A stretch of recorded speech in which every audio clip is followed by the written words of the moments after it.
le plaisir est pour moi d'être chez vous, mesdames et messieurs. Bonsoir. Nous allons aussitôt parler sport dans ce sport 45. Eh bien, au sommaire de cette émission du football avec la finale de la 6e édition du CHAN, finale remportée, comme vous le savez, par le Maroc qui a donc battu le Mali sur le score de 2-0. En tout cas, nous y reviendrons dans cette émission et puis nous parlerons également du handball avec le mini-tournoi de handball organisé par la Fédération congolaise de football en vue de l'ossature de l'équipe des Diables Rouges juniors et cadettes qui prendront donc part à la Coupe d'Afrique qui va être organisée là-bas le mois prochain du côté du Maroc. Dans cette émission, mesdames et messieurs, nous avons un invité, eh bien, il s'appelle Prince Kakou. Prince, bonsoir. Bonsoir, monsieur. Et bienvenue sur ce plateau. Merci. Mesdames et messieurs, Prince Kakou n'est qu'un amoureux du sport. En tout cas, il a bien voulu venir commenter l'actualité sportive ce soir avec nous. Voilà, mesdames et messieurs, pour l'ossature de cette émission. Eh bien, comme je vous l'ai dit tout au début, nous allons ouvrir Sport 45 de ce soir par le football avec bien évidemment la finale du 6e CHAN qui s'est déroulée là-bas du côté du Cameroun. Alors, Prince, ce n'est pas une surprise, décidément, le Maroc conserve son trophée. Oui, Donald, ce n'est pas une surprise car le Maroc, c'est un pays de football et on sait qu'au Maroc, le football ne badine pas. Ils sont bien organisés. Tout à fait. Ils ont un championnat très relevé. Ils sont pratiquement parmi les 3 meilleurs championnats du continent. Ouais. Et quand ils préparent des grandes compétitions, ils se préparent toujours sérieusement en avance. Ce n'est pas le cas chez nous ici au Congo, tout est prêt à l'improvise. Heureusement qu'on a quelques joueurs de génie qui ont essayé un peu de nous sauver l'honneur. Tout à fait. Mais c'était tout à fait pratiquement inespéré pour notre équipe nationale. Mais on doit les féliciter, le fait qu'ils arrivent au moins en quart de finale. Alors, Prince Kakou, lors de cette finale Maroc-Mali, à la mi-temps, les deux équipes étaient à égalité, 0 but partout. Et c'est en deuxième mi-temps que tout a chamboulé en faveur des Marocains. Tu t'y attendais? Tu as suivi le match? Oui, j'ai suivi le match, évidemment. Tout ça, à long terme du match, on sentait qu'un match qui était déjà équilibré. Parce que déjà, quand on voit du côté du Mali, c'est une équipe qui n'est pas facile à manœuvrer. Ah oui, avec la défense, ils ont qui est pratiquement la meilleure défense. La meilleure défense. Avant donc cette finale, cette défense n'avait pris qu'un seul but. Oui, contre la meilleure attaque du tournoi qui est le Maroc. Donc on s'attendait à une finale carrément serrée. Et le Mali ne s'est pas laissé faire. Vous avez constaté en première mi-temps, le match était pratiquement équilibré. Et c'est à long terme de la deuxième période que le Maroc a essayé un peu de mettre son jeu en place et par le manque un peu d'expérience des jeunes maliens, tout ça, parce que le Maroc, il faut l'avouer quand même, il y a plusieurs joueurs qui jouent dans l'équipe A et ils ont un championnat pratiquement très relevé. Ouais. Ces jeunes n'ont pas su supporter par la pression de ces joueurs marocains. Quand ils ont fini par craquer. Ils ont fini par craquer et le Maroc a marqué les 2 buts. Si vous voyez, pratiquement vers les 20-15 dernières minutes que le Maroc a marqué 2 buts et le Mali a échoué pour ces finales. Victoire méritée, victoire logique, mesdames et messieurs, des Lions de l'Atlas qui ont conservé leur titre puisqu'ils sont détenteurs de ce titre, les Lions de l'Atlas, comme je le disais tout à l'heure, n'ont donc pas démérité après donc une première mi-temps de 0 but partout. En deuxième période, en tout cas c'est à cet instant que les Lions de l'Atlas ont fait parler leur expérience. Voilà comment est-ce qu'ils ont réussi coup sur coup à marquer les 2 buts qui les ont emmenés carrément au trône. Mesdames et messieurs, je m'en vais vous replonger une fois de plus dans cette finale qui a opposé, comme je vous l'ai dit tout à l'heure, le Maroc au Mali. Score final 2 pour le Mali et 2 pour le Maroc, allais-je dire, et 0 pour le Mali. On se regarde. Ce tir spontané, comme il vient, rabattu du pied gauche, et ce réflexe de Zniti qui du pied a dévié ce ballon. Très bien joué pour Namsaoui. Namsaoui sur le flanc où se trouve Raimi. Raimi ne peut se retourner et il préfère laisser le ballon sortir en corner.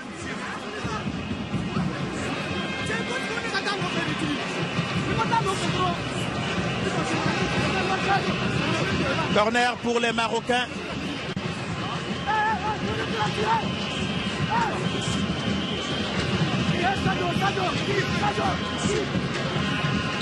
Vont-ils le jouer en 2 temps? Non, Namsaoui. Sortie Deuxième remplacement, Samabali cède lui aussi sa place à Ousmane Kamisoko. Coup sur coup pour les Maliens.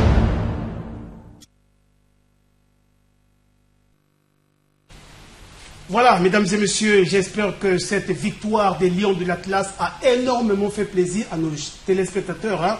Daphne Chou Ongeki du côté de Pointe-Noire, Rufin Serge Okemba, et Brice Ngoma, tous deux du côté de Brazzaville. Mesdames et messieurs, après donc avoir empoché cette finale entre griffes par les Lions de l'Atlas, je m'en vais vous faire vivre une fois de plus la cérémonie de remise de trophées. Des matchs qui ont permis aux recruteurs des clubs professionnels de les voir à l'œuvre, alors que le Premier ministre du Cameroun va remettre le trophée de vainqueur à Ayoub El Kabi, le capitaine des Lions de l'Atlas.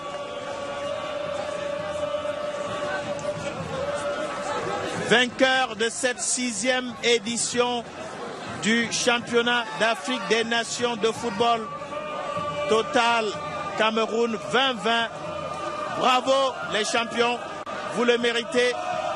Vous avez donné du football de votre pays une bonne image, la meilleure qu'il fallait donner en se positionnant sur la plus haute marche du podium.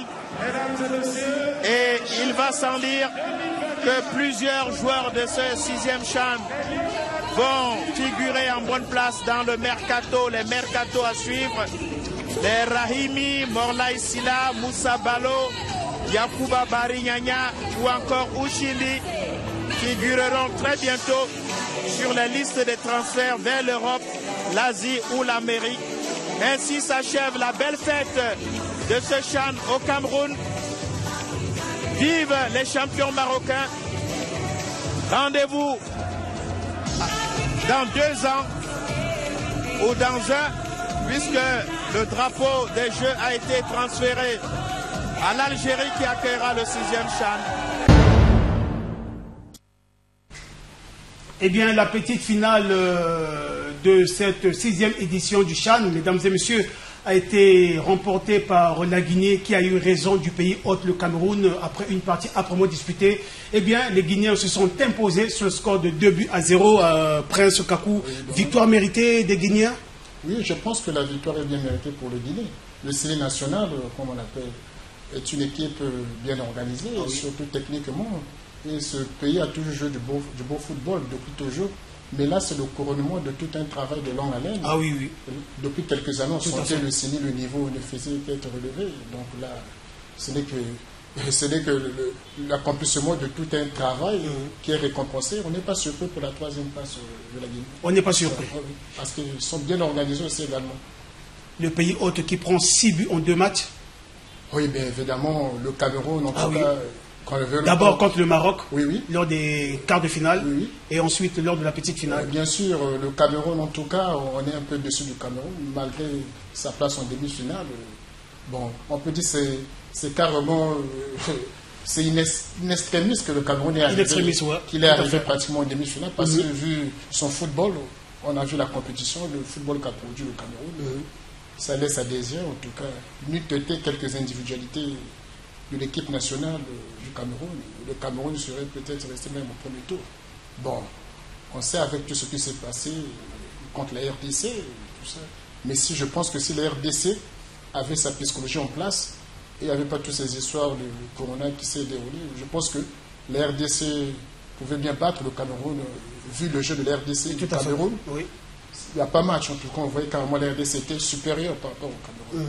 Mais malgré tout ça, on a frappé la psychologie des joueurs de la RDC. La RDC, oui. On a vu avec un moral entamé, ce n'était pas évident de donner le meilleur de soi-même. C'était tout à fait normal que le Cameroun puisse passer avec le soutien de son public, tout ça. Bon, mais ce n'est pas carrément une victoire vraiment qu'on doit être fier. C'est pas tout mérité. Le Cameroun doit encore travailler pour relever son niveau. Mesdames et messieurs, ainsi se boucle donc la 6e édition du CHAN Cameroun 2021. Vous le savez bien que le Congo également, à travers les Diables Rouges, le Congo donc a pris part justement à cette édition, éliminé à l'étape des quarts de finale, battu par le même Mali qui est arrivé en finale, 120 minutes, 0 but partout, et c'est à la fatidique épreuve des tirs au but, mesdames et messieurs, que les Diables Rouges ont été éliminés sur le score de 5 tirs contre 4.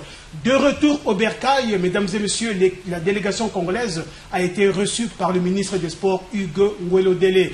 Je m'en vais tout d'abord, mesdames et messieurs, vous proposer, lors de cette réception, le premier vice-président de la Fédération congolaise de football a eu à faire le bilan des Diables Rouges là-bas au Cameroun. Suivez, lui c'est Médard Moussodia.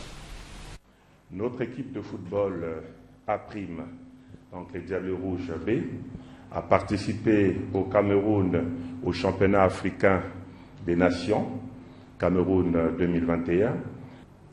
L'équipe congolaise placée dans la poule B, composée de la RDC, du Congo-Brazzaville, du Niger et de la Libye, a livré 3 matchs. Le premier match, bien entendu, le 17 janvier, contre nos frères voisins appelés le Derby du Fleuve, s'est soldé par une défaite de 0 but à 1. Le deuxième match, comptant toujours dans le cadre de la poule, opposant le Congo au Niger, s'est soldé par un résultat d'un but partout. Et le but congolais a été marqué, c'était le premier but par le jeune Mwanza Mapata. À l'issue de ce match, le Congo a eu le trophée du meilleur joueur du match, qui est M. OCD, qui va connaître une blessure au match suivant. Le troisième match contre la Libye, le Congo l'a remporté par 1 but à 0. Pour l'anecdote, M. le ministre, arrivé à l'hôtel un jour avant le match, a appelé sans le connaître M. Ngweniba, le serrant dans sa main, lui disant secrètement « c'est vous le buteur du match ». Et la prophétie se réalisa, M. Ngweniba était le buteur du match.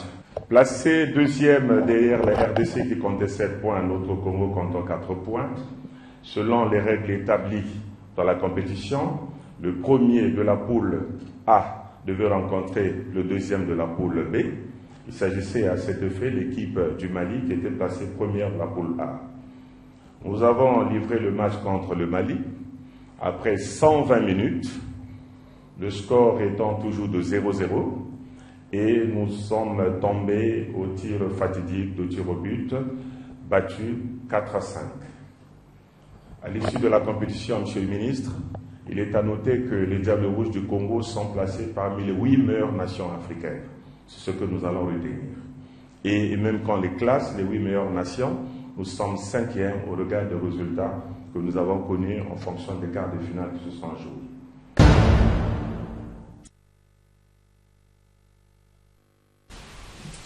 Après donc ce bilan fait par le premier vice-président de la Fédération congolaise de football, Médard Moussodia, le ministre des Sports et de l'Éducation physique a pris la parole, mesdames et messieurs, pour simplement remercier et féliciter les vaillants Diables Rouges. Sans compétition de les jambes, ils ont quand même atteint l'étape des quarts de finale, Prince Kakou. Ça, oui, il faut le dire. Hein. Oui, Donald, en tout cas, il faut féliciter ces jeunes joueurs des Diables Rouges. Après, ce qu'ils ont fait, vraiment, c'est de la surprise. Parce vraiment la surprise. On n'attendait pas notre équipe nationale à ce niveau de la compétition. Ah oui.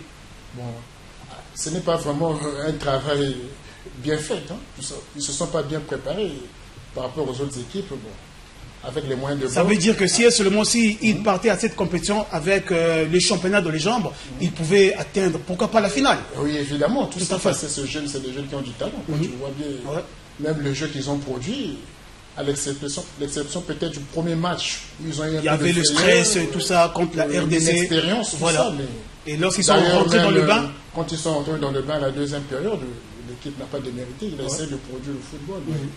C'était un peu trop tard avec l'expérience de l'RDC. Ils ont la compétition de légende parce que le championnat se joue au niveau de la RDC. Bon, ça a fait un peu la différence avec leur expérience, raison pour laquelle on a buté. Mesdames et messieurs, suivez à présent les congratulations du ministre Hugo Ngwelo-Dele à l'endroit justement de ces vaillants Diables Rouges. Un éminent chef d'État africain a dit à son temps: je ne perds jamais.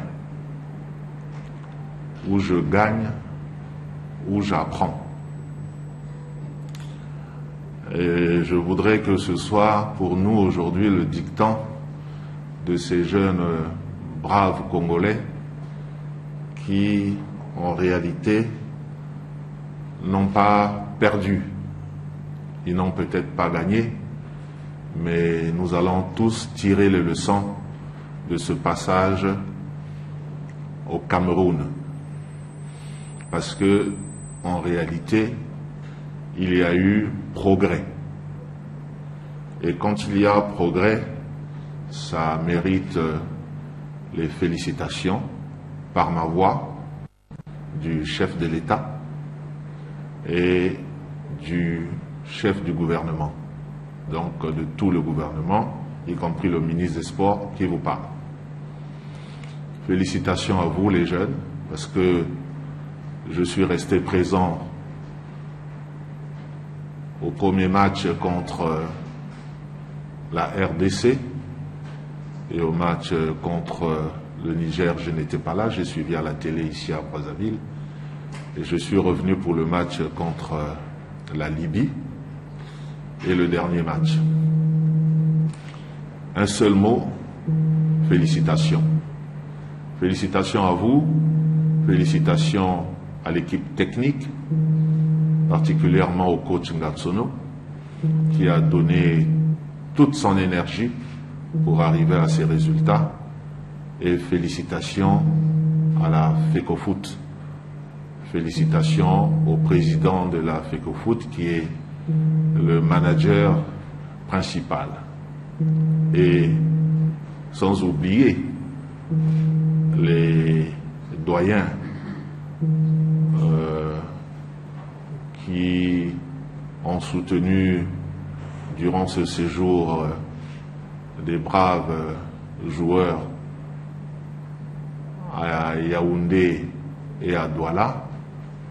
Je cite Tostao, Ndouli, le vieux Ndouli, Bengaki et le vieux Balekita. Merci à vous d'être venus. Merci pour votre soutien et vos conseils.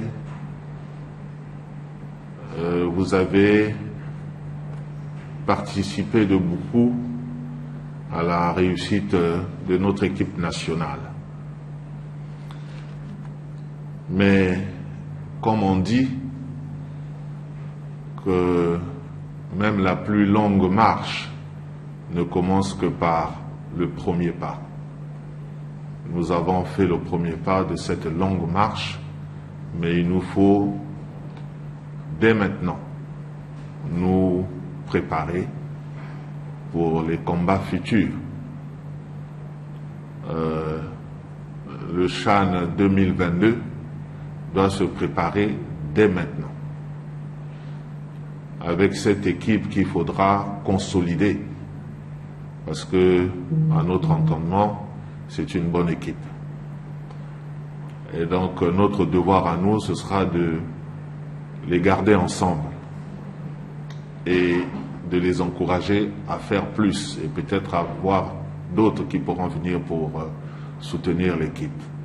Donc, Monsieur le Président de la Fédération, telle est votre mission aujourd'hui, de nous faire des propositions concrètes pour que la préparation de la future compétition commence dès maintenant.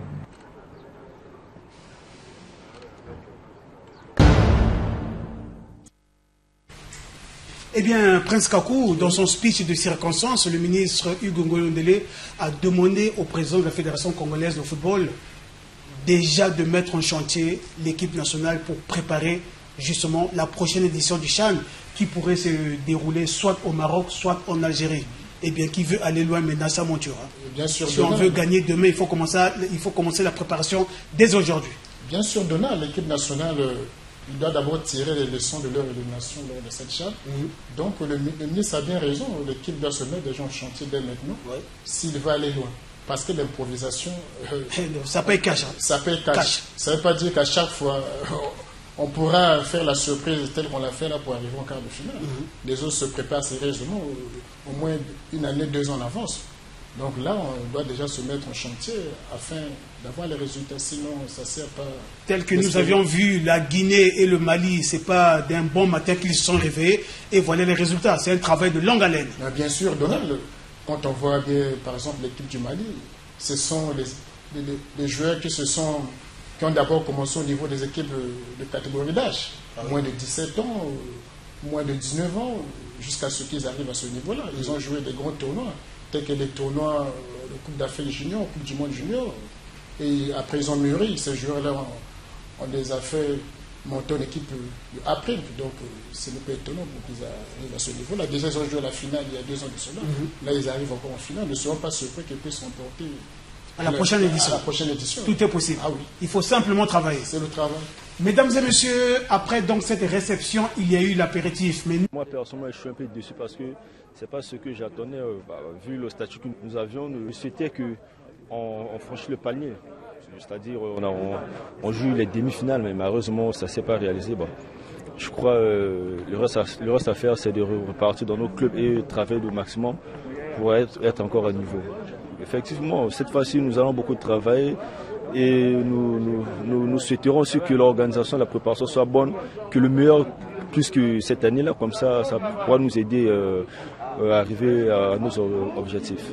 On a joué la compétition, malheureusement, on n'était pas en jambes, on n'a pas fait le championnat, mais la préparation n'était pas mauvaise. Mais je crois que si on avait le championnat, on avait les matchs en jambes, ça pourrait être mieux que ça.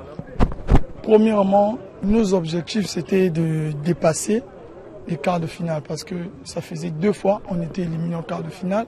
Premièrement, c'était de dépasser les quarts de finale. Après, c'est le football. On a joué, on a tout donné. Ça s'est passé comme ça s'est passé. On a joué 120 minutes. C'était pas pour perdre comme ça. Mais c'est la loi du football. Il faut un perdant, un gagnant. Et on était perdant au tir au but. Mais c'est ça le football. Nous tirons des leçons parce que c'est la 3e fois que nous partons. Nous sommes qualifiés pour cette compétition et nous sommes éliminés en quart de finale. Donc la leçon à tirer, c'est de beaucoup travailler et de dépasser ce cap-là. On était prêts parce que ça s'est montré sur le terrain. Ça s'est montré sur le terrain, les matchs qu'on a joués. Vous avez vu des matchs, les supporters ont vu des matchs, et on était prêts pour la compétition. On a donné ce qu'on avait. On demande beaucoup de soutien pour garder cette équipe-là. Il faut travailler, il faut beaucoup de stages pour améliorer l'équipe, pour progresser l'équipe. C'est ce qu'on peut demander. Toutes nos excuses, mesdames et messieurs, pour ce désagrément. Vous aviez suivi là les meilleurs joueurs, parmi les joueurs qui ont ébloui tout le public sportif congolais lors de cette 6e édition du CHAN. Il s'agissait donc là de Pavel Nzila, le gardien de but, et du milieu de terrain de Diable Rouge. Lui, c'est Harvey Italie, OCT. Ils ont donc donné leurs impressions à propos de ce qu'ils ont vécu lors de la 6e édition du CHAN Cameroun 2021. Parlons à présent de l'ouverture de la saison sportive. En tout cas, tous les sportifs peuvent retrouver leur sourire puisque la saison sportive a été officiellement ouverte par le ministre des Sports et de l'Éducation physique. Je ne vous en dis pas plus, suivez plutôt tout ceci dans ce reportage. Il s'est agi pour le ministre des Sports et de l'Éducation physique de rappeler aux différents responsables des fédérations sportives nationales les défis majeurs qu'attendent le Congo. Et pour l'Olympiade 2021-2024, en toile de mire, les Jeux africains de 2023 au Ghana et les Jeux olympiques de 2024 à Paris, en France. Objectif, les podiums, et pour y arriver, une préparation efficiente s'impose. À cet effet, le ministre des Sports et le mouvement sportif congolais auront à sceller un contrat d'objectifs et de performance.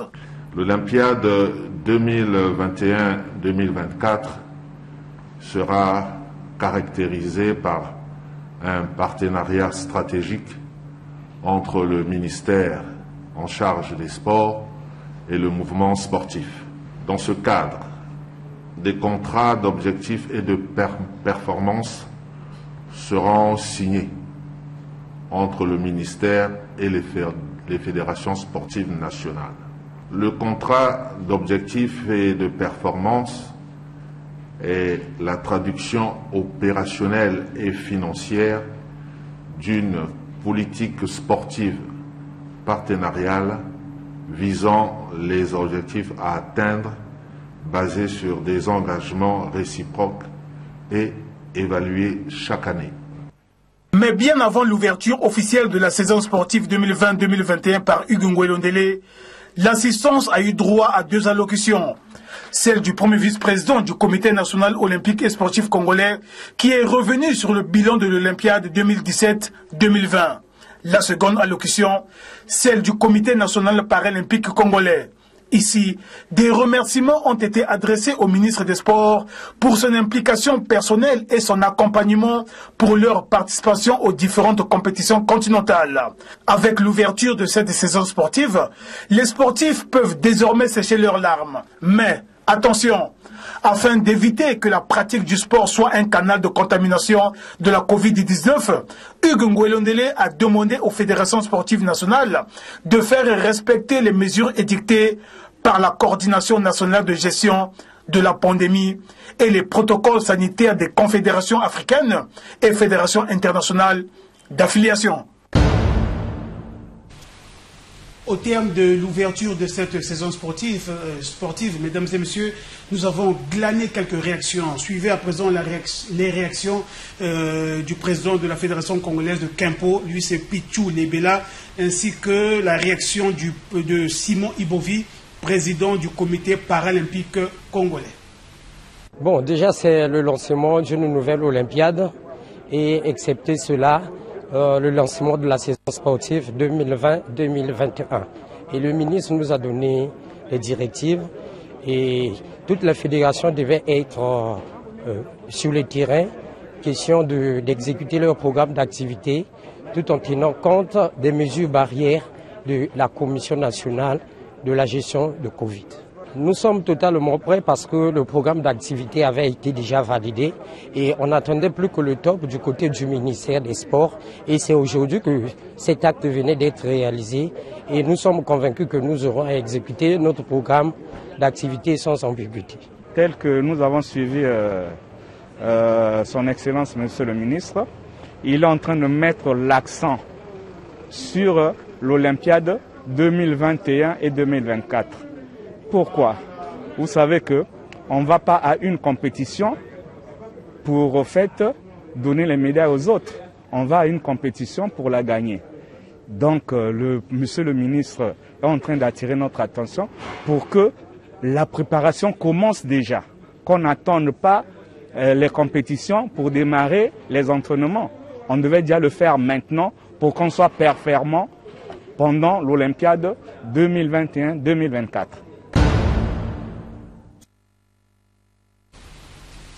Eh bien, aussitôt après l'ouverture de la saison sportive, du côté de la Fédération congolaise handball, les lignes bougent déjà avec l'organisation d'un mini-tournoi en vue de bâtir l'ossature de l'équipe nationale junior et cadette. Je ne vous en dis pas plus, nous étions du côté du gymnase Nicole Ba où nous avons assisté à l'ouverture justement de ce mini-tournoi. Qui veut aller loin ménage sa monture, dit une sagesse populaire. Et en raison du retard accumulé à cause de la pandémie à coronavirus, la Fédération congolaise de handball veut rattraper le temps perdu. Et pour ne pas aller faire de la figuration à la 27e édition du championnat d'Afrique des nations de handball junior homme et à la 16e édition de la même compétition, mais cette fois-ci en version cadette, prévus tous deux au Maroc, un mini-tournoi de détection des jeunes talents a été lancé. Mini-tournoi auquel prennent part 4 équipes, à savoir AS Neto, Étoile du Congo, DGSP et la jeunesse sportive de Wende, Gison Segle. C'est une occasion tout indiquée pour le sélectionneur des Diables Rouges juniors, Guy Bertrand Maungu, de se faire une idée nette sur les joueurs qui pourraient constituer l'ossature de l'équipe nationale. L'ouverture de ce mini-tournoi s'est déroulée en présence du président de la dite fédération, César Dota. Hier, le ministre des Sports a ouvert la saison en ce qui concerne distribuer toutes les disciplines sportives en dehors du football qui avait déjà commencé. Donc nous avons des échéances africaines en catégorie junior et cadet. Et comme nous n'avons pas encore commencé les championnats, nous avons donc pensé regrouper tous les jeunes qui répondent à ces critères et on a organisé ce tournoi pour permettre aux entraîneurs de faire la détection vite et constituer les deux équipes nationales. Précisons qu'à Pointe-Noire aussi, un tournoi similaire est prévu pour ce lundi avec 4 autres équipes de la ville océane. L'objectif de cette détection est d'avoir une équipe cadette performante et forte, pépinière de la future sélection nationale junior qui représentera le Congo aux futures compétitions internationales. Comme quoi, le relèvement du handball national ne réside que sur l'encadrement des jeunes talents, vivier des Diables Rouges de demain. Ce mini-tournoi de détection a donc pris fin hier du côté du gymnase Nicole Ba et Guy Bertrand Maungu, le sélectionneur des Diables Rouges Junior, on a profité pour regarder tout un chacun. Au terme justement de ce mini-tournoi, nous lui avions posé la question. Écoutez ce qu'il nous a dit. Je crois qu'il faut positiver. Nous avons regardé vendredi les cadets. Franchement, nous sommes sortis de là satisfaits. Nous avons voulu avoir une équipe jeune avec des petits grands de taille. Et nous avons regardé, franchement, nous sommes contents parce qu'avec les amis qui sont avec moi, nous avons décelé des petits très bons. C'est vrai qu'il y a longtemps qu'ils ont joué, mais là, il y a des signes positifs et puis bon, je crois qu'il faut positiver avec les petits. Je suis satisfait de ce mini-tournoi. Le mini-tournoi nous a permis de déceler qui peut jouer cadet, qui peut jouer junior, avec quel gabarit et quelle technicité. Mais franchement, ça a été bien. Nous nous réjouissons de ce tournoi. Nous avons une mission à Pointe-Noire, aller aussi regarder pour juger de la faisabilité. Généralement, lorsqu'on nous amène les petits qu'on ne connaît pas, bon, nous balbutions un peu. Cette fois-ci, la fédération a accepté qu'on aille sur place et monter aussi la sélection de Pointe. Éventuellement vendredi pour travailler samedi et dimanche. Et puis bon, rentrer lundi avec le groupe de Pointe-Noire. Après 2 semaines de travail. On rentre avec la présélection de Pointe-Noire, on reste 2 semaines de travail matin-soir et au finish, avec les quelques matchs que nous allons faire avec les Diables Rouges seniors, on pourra arrêter la liste de 24 joueurs qui seront sélectionnés. La mission est difficile, c'est une mission kamikaze. Pour l'heure, on nous demande d'aller qualifier une des équipes à la Coupe du Monde.